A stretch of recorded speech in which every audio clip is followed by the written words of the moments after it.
आपण माने केबे भाबिसंती कि एमिति गोटे चक्र जहाँ समस्तଙ୍କୁ ଦେଖାଯାଏ କିନ୍ତୁ ରହସ୍ୟରେ ଘେରା ତାର କାହାଣୀ କ'ଣ?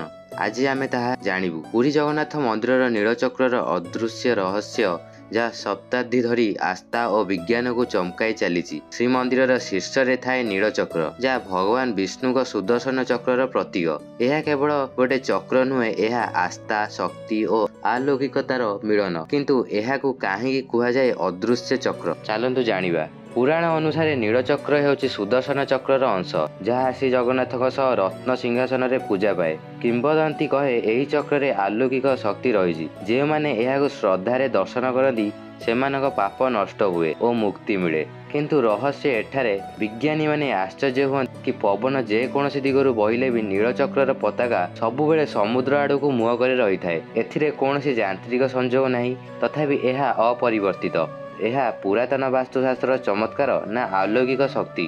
ପୂଜାରୀମାନେ କୁହନ୍ତି ନୀଳଚକ୍ର ହେଉଛି ଚକ୍ରନାରାୟଣଙ୍କ ରୂପ।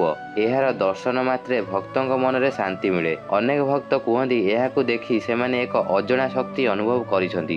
ଏହା କେବଳ ବିଶ୍ୱାସ ନା କିଛି ରହସ୍ୟ? ରଥଯାତ୍ରାରେ ନୀଳଚକ୍ରର ମହତ୍ତ୍ୱ ଆହୁରି ଜାଗେ।